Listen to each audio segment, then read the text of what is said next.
Saudara diduga bergerak dalam jaringan internasional. Polisi membongkar dan menangkap pelaku penjualan organ tubuh dengan modus pekerja migran ilegal. Dalam penggerbekan ini saudara yang dilakukan di Bekasi, Jawa Barat, polisi menyelamatkan beberapa orang yang diduga calon korban penjualan organ. Jurnalis Kompas TV Intan Azhar mengulasnya di Gelar Perkara. Kalau orangnya itu jarang sosialisasi sama tetangga, Mbak. Jadi di sini dia cuma ngumpul-ngumpul aja di sekitar teras gitu, ngobrol. Lalu sore ya malam gitu aja. Anak-anak usia berapa tuh Pak mereka? Masih anak-anak muda lah masih banyaknya masih bujangan sih kayaknya kelihatan. Mungkin tahu asal dari mana atau dari wilayah mereka tinggal mungkin? Kalau tinggalnya kurang begitu jelas, Mbak. Cuman dari luar kota kebanyakan.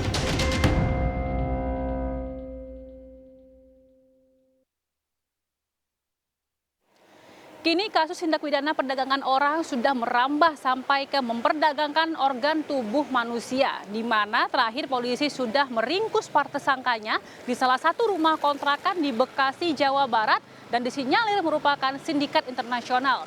Nantinya para sindikat internasional ini akan memperdagangkan organ tubuh manusia di Kamboja.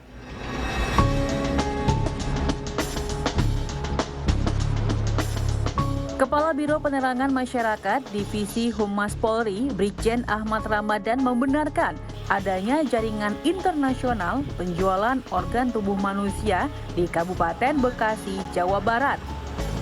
Pada pekan lalu, polisi menggerebek lokasi tempat penampungan korban sebelum dibawa ke Kamboja untuk diperjualbelikan organ tubuhnya. Polisi menemukan sejumlah orang yang diduga sebagai pelaku dan juga korban. Kini kasus tersebut tengah ditangani pihak kepolisian dan dilakukan penyelidikan lebih lanjut. Terkait dengan penanganan kasus penjualan organ tubuh jaringan internasional di Bekasi, kami mendapatkan informasi, sampai saat ini proses penanganan kasus dugaan penjualan organ tubuh jaringan internasional di Bekasi tersebut masih dalam penyelidikan penyidik Ditkrimum Polda Metro Jaya. Itu yang bisa kami sampaikan, masih dalam penyelidikan. Tentu masih ada yang harus ditangani, dikembangkan untuk belum bisa disampaikan. Artinya dalam rangka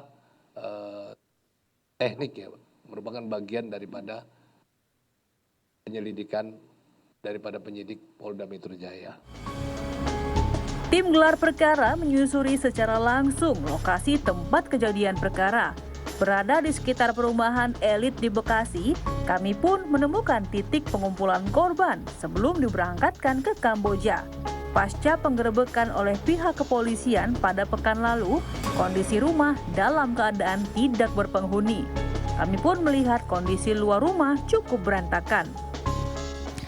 Kini tim gelar perkara sudah berada di lokasi, tepatnya di Villa Mutiara Gading, di mana sebelumnya para korban ini kemudian dikumpulkan terlebih dahulu di rumah ini, saudara, sebelum mereka akan dikirimkan oleh pelaku menuju ke Kamboja. Kalau kita lihat kondisi rumah pasca penggerebekan ini memang sudah dalam keadaan kosong, dan juga Anda bisa lihat di sini pagarnya juga sudah dalam keadaan yang dikunci seperti ini, dan juga kita bisa melihat secara langsung untuk kondisi dari rumahnya ini, untuk kondisi terasnya sendiri dalam kondisi yang cukup berantakan begitu ya. Kita bisa melihat ada beberapa perabotan yang kemudian berada di teras seperti piring, kemudian karpet, dan juga beberapa botol minuman lainnya seperti itu. Nah, kalau tadi kami juga sudah berbincang-bincang dengan masyarakat sekitar, kami juga mendapatkan informasi bahwasanya memang para masyarakat di sini tidak mengetahui ataupun tidak mencurigai gerak-gerik dari para pelaku ini, di mana memang para pelaku ini disinyalir merupakan ataupun tergabung dalam sindikat internasional penjualan organ tubuh manusia.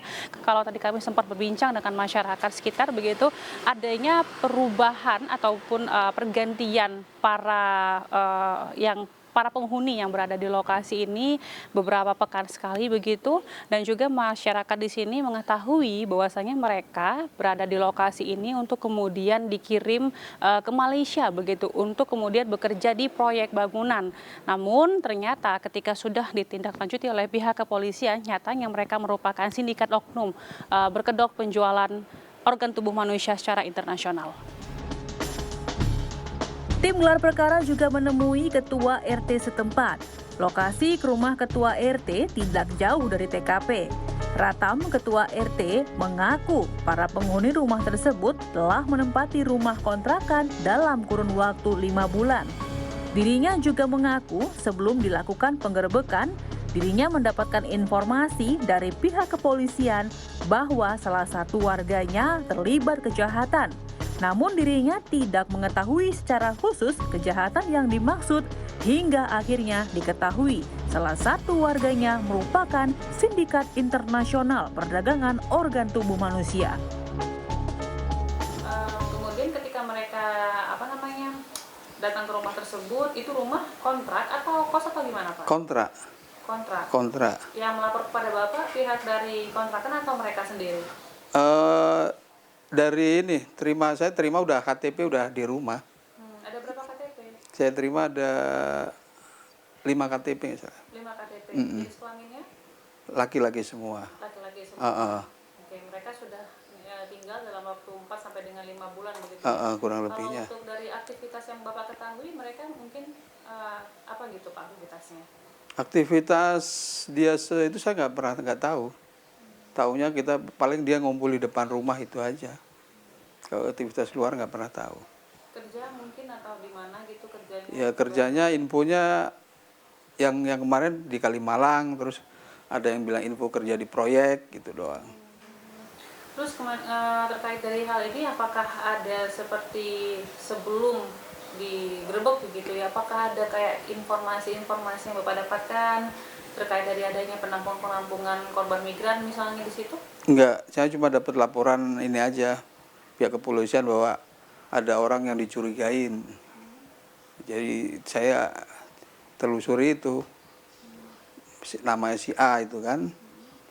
Nah, begitu itu ternyata ada, baru saya lapor ke pihak berwajib. Oh, ada Informasi sebelumnya ada. Informasi tersebut datangnya berapa lama sebelum penggerebekan? 2 hari ke saya tuh, Sabtu ada informasi, terus saya telusuri Minggu ada si itu yang mau ditangkap tuh, baru malamnya penggerebekan. Tim gelar perkara juga berbincang secara langsung kepada tetangga yang berada di TKP. Pujiono, salah seorang tetangga, mengatakan para penghuni di rumah kontrakan tersebut jarang bersosialisasi dengan warga lainnya. Mayoritas dihuni oleh anak muda yang mengaku akan bekerja di salah satu proyek bangunan di Malaysia. Para penghuni rumah juga kerap berganti orang. Namun warga setempat tidak ada yang mencurigai gerak-gerik mereka, hingga akhirnya rumah kontrakan tersebut pun digerebek pihak kepolisian. Kalau orangnya itu jarang sosialisasi sama tetangga, Mbak. Jadi di sini dia cuma ngumpul-ngumpul aja di sekitar teras gitu, ngobrol. Baru sore ya malam gitu-gitu aja. Anak-anak usia berapa tuh Pak mereka? Masih anak-anak muda lah masih. Ya masih kayaknya masih bujangan sih kayaknya kelihatannya, Mas. Mungkin tahu asalnya dari mana atau dari wilayah mereka tinggal mungkin? Kalau tinggalnya kurang begitu jelas, Mbak. Cuman dari luar kota kebanyakan sih, Mbak. Dari mana itu kalau Bapak tahunya sebagai tetangga, Pak? Mana ya kemarin tuh saya lupa ya. Mungkin daerah-daerah Jawa Barat. Mana itu kemarin? Oke. Udah berapa lama Pak mereka tinggal di lokasi ini, Pak? Udah beberapa bulan sih. Iya. Terus orangnya juga gonta-ganti gitu. Jadinya kita nggak begitu mengenal banget gitu karena sering gonta-ganti orang. Oh, gitu. sering gonta-ganti orang? Iya. Jadi Pak ini gonta-gantinya? ya udah beberapa kali lah gitu yang satu berangkat, yang lain datang gitu-gitu. Itu kira-kira per minggunya ada seperti itu atau? Nggak mesti sih, nggak mesti. Cuman yang saya lihat wajahnya itu ganti-ganti orang gitu. Oh, oke. Nah, Iya. kalau sebagai tetangga gitu ya Pak, ya Iya. tahunya mereka nih aktivitasnya sebagai apa Pak? Taunya di sini warga sini taunya sih mau kerja ke Malaysia gitu. Ke bidang bangunan kayaknya katanya. Kebangunan di Malaysia? Di Malaysia, iya. Kayak kerja di bangunan katanya, di proyek lah kayaknya. Oh gitu. Ada ditanyakan mungkin kapan mereka bekerjanya, Ya tinggal kan nunggu panggilan gitu katanya. Iya, nunggu panggilan. Ya, iya. Kemudian sebelum kejadian tersebut, Pak, apakah Bapak ada melihat kejanggalan-kejanggalan aktivitas dari mereka mungkin? Nggak ada. Bahkan tetangga kita tuh nggak ada yang curiga sama sekali. Nggak ada. Berarti artinya mereka beraktivitas seperti layaknya biasa? Iya, kayak orang kontrak-kontrak pada umumnya lah gitu. Karena di depan sini kan ada kontrakan, di samping ada kontrakan juga. Jangan ini, cuman ini satu rumah. Jadi kita nggak curiga apa-apa karena biasa ada banyak orang ngontrak. Gitu. Tindak pidana perdagangan orang kini merambah hingga ke perdagangan organ tubuh manusia. Hal ini pun menjadi perhatian khusus bagi otoritas dan pengamat, di mana penjualan organ tubuh tersebut merupakan hal ilegal dan bertentangan dengan hukum.